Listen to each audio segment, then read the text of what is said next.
Hello, everybody. Happy August 2nd, 2020. My name is Christopher Saunders, and this is the Connecticut Sports Talent Show, where we talk all things talents in Connecticut.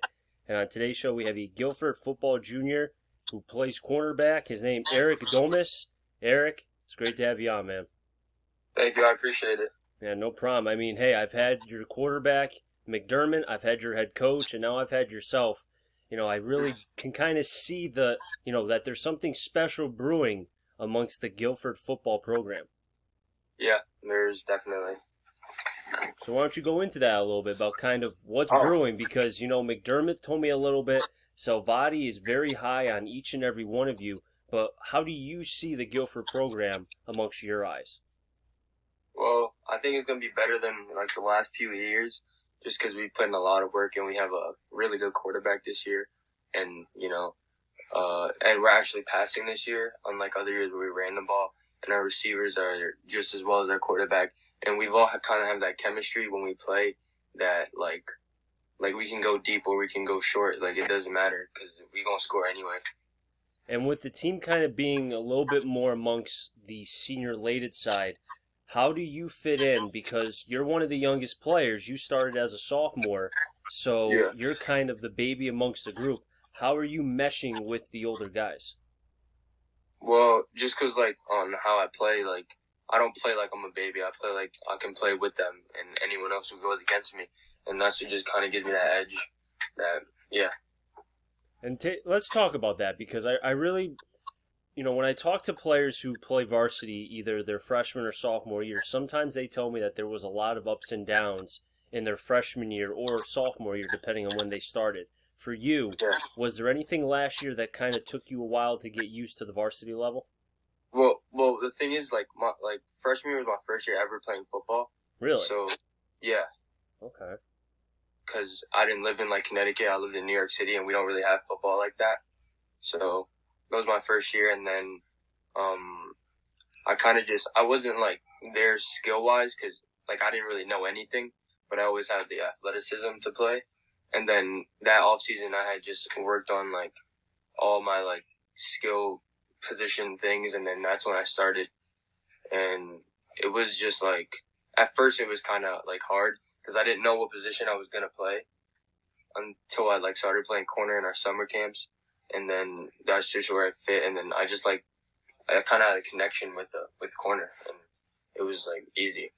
Would you say that you were kind of more of an athlete first than a football player, and you were kind of relying on your athletic ability to kind of get you through games? Yeah, 100%. So during what was your freshman year, and with you being new to football, were you kind of just going on the fly, not really, and I'm not saying that you didn't know what you were doing, but because you were new to football, was it kind of just like, I'm in the game and I'm just going to read and react? Yeah, basically. I rarely even played my freshman year because we had a different coach too. I only played JV, and I didn't really do anything. I didn't even start JV freshman year. And it was I really didn't know what I was doing at all. I kind of just did it because my friends told me to play, and then it just got serious that off season. So how? Because I've seen the tape, I've seen the recruitment that people have talked about and what you're getting and such. So kind of just how did you take such a jump from not playing football, having to learn on the fly, to now going into your junior year and you're one of the top corners in Connecticut? Kind of just take me into that jump. Well, it was just at the start, it was just I never expected this to happen at all. Mm-hmm. At the start, it was just I just kind of just worked and worked and worked as hard as I could. Then when this season came, I played really well, and this off season, I've just been working I've been working straight skill position corner, because I have the athleticism. I'm not fully that corner yet. What did you do from your freshman year to your sophomore year to try to speed up the process? Did you watch a lot of film? Were you watching maybe corners at the college level or the pro level? What did you do? I had played basketball, mm-hmm. and every practice, every game after I would lift at home because I have the lifting sets. And then when it came springtime, after it was winter, I would after school when basketball was over, I would lift. and then I would go home and do like footwork and all that, and then that's really all I did every day. You mentioned you play basketball. Is it safe to say that I can kind of compare basketball and playing cornerback?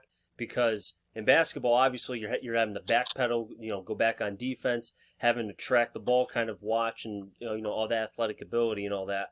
Do you think maybe in some ways basketball and playing corner, they can kind of mesh into one? Yeah, especially because you have to have like that lateral ability in basketball when you're playing defense. Mm-hmm. So that really helped a lot.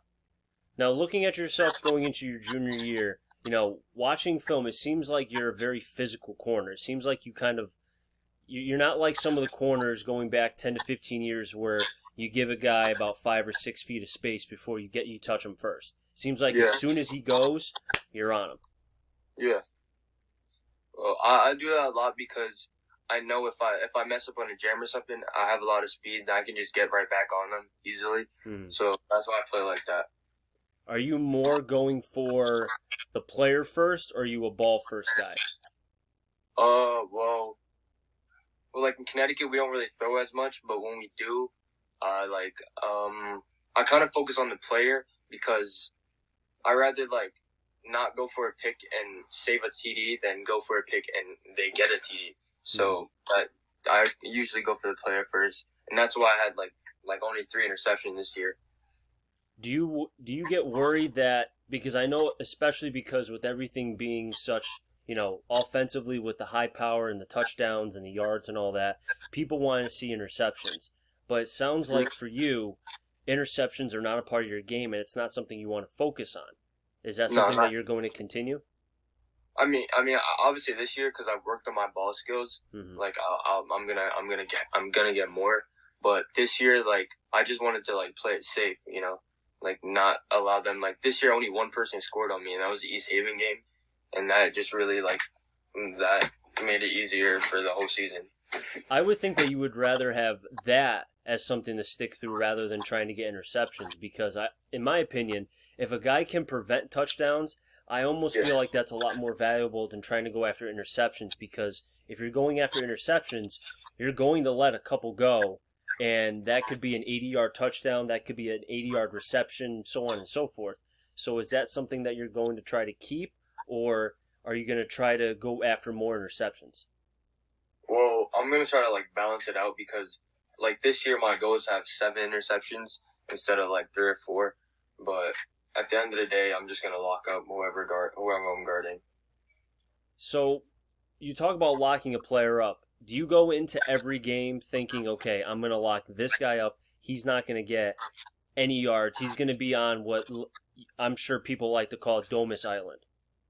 Yeah, I mean, pretty much, yeah, because if I don't have that mindset, I can't come in thinking that, I can't come in scared. And you mentioned about kind of how, you don't go in being scared. Just take me into a normal pregame preparation, I guess, as you're kind of going in. Let's say you're playing against, I don't know, East Haven, for example. Let's say you're going and playing against them. Just take me into that day. What are you eating? What are you thinking? What's the music? Just take me into that. So, I usually wake up, earlier than I have to on game days, just so I can be more mentally prepared. Then, I just eat breakfast, and then I'll go to school. And then those days, I don't really like talking to people as much as I usually do because I'm very talkative. But those games, I just like to be by myself and focus on what I got to do today. And I'll do that, and then school's over, and then we'll head to the locker room. And I'll just start getting my stuff ready. But if it's a home game, I'll start getting ready, and then I'll just listen to music. And I'm not really one of those types to listen to music as it's on a speaker. I usually listen in my headphones, so I can just be ready. And then we go on the field warm-ups. I just like to stretch a lot because I don't want to hurt anything while I'm running. And then I just get hyped before the game, and then I'm locking everyone up. Do you kind of envision how the game is going to go in your eyes? Do you picture in some ways, okay, X players I'm going against, and you kind of just picture, okay, crossing routes and all the other route combinations that you're going to, in your eyes, shut the player down? Do you kind of prepare yourself in that way too, mentally? one game where I did like that a lot was the game against Lyman Hall because they had Shakespeare Rodriguez, and we all knew he was a really good receiver and like led the league in yards. So that game, I just really wanted to just not let him catch any balls on me. So I really focused on his film and actually watched it myself, and that helped a lot because he didn't get one pass on me. And again, I didn't even know that, so thank you for saying that. And that kind of leads me to my next question. Do games like that kind of, in your eyes, show you the work that you're doing and that it is working, even if you have a couple games where maybe you give up a big-time reception, or let's say the one time you gave up a touchdown, like kind of stuff like that? Wait, say that question again? Sorry, just like... So what I'm trying to ask is, when you go up against a big-time player, as you mentioned, from Lyman Hall, do you think that by, in some ways, winning that battle, that gives you the confidence to keep showing yourself that you're doing it correctly? Yeah, 100%. And do you think that that's something that you can kind of continue doing, even like, for example, let's say you have a bad game, right? What is your mindset going into the next game? How do you prepare? Are you doing anything differently? See, like, before when I was, like, younger, like, last year, or maybe, like, at the start of the year, if I'd have a bad game or a bad performance in a camp or something, I would get down on myself a lot and just feel like I'm not good. But even though, like, I know I am, but I used to feel that way, and then now it's just, like, if that happens, I'm just going to work harder so I could do better the next game.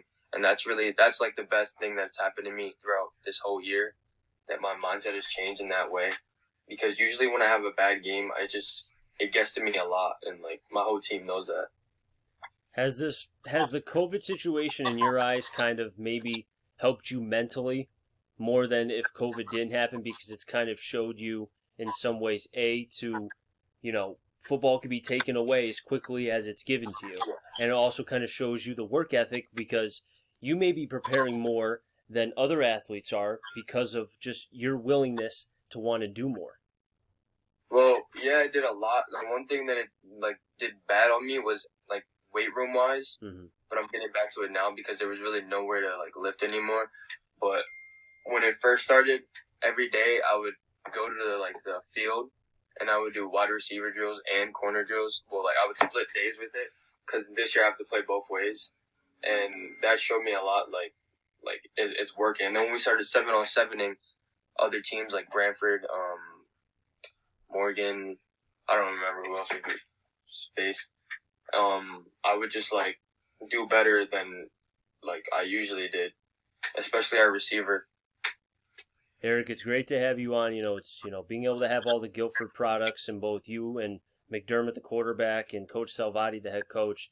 There really is something brewing, and I think special at Guilford. I do have one more question for you. What do you want the people, or what can people expect from you going into your junior year? Like stats wise, or just like? Honestly, just your personal opinion. Just take away the stats. What do you want? What should people expect from you if they want to go to a Guilford game or they want to see Guilford play? They should expect that like they're gonna see me everywhere, and I'm gonna score like every touchdown that you get thrown to me, and I'm locking up everyone. Like they gonna know like I did this in that game. And what if, let's say, there's a college scout and he's coming to see you play? What do you want to show the college scout? Because obviously it's a little bit different when you're trying to impress a college scout compared to just a normal fan or just a normal person who's watching football. I would just show like my technique and everything. I would just try to play like perfection on both ways of the ball. Hey, you know what? I think you got definitely the talents there, man. You're one of the top corners in Connecticut, and just keep doing what you're doing, man. I think there's a bright future ahead. You're only a junior, and you have plenty of time left to be able to show your talents. I appreciate it. No problem. That'll wrap things up here in the Connecticut Sports Talent Show. So until next time, stay safe. And remember, CT stands for Connecticut Talent, and I'm on a journey to find them all. Have a good one, everybody.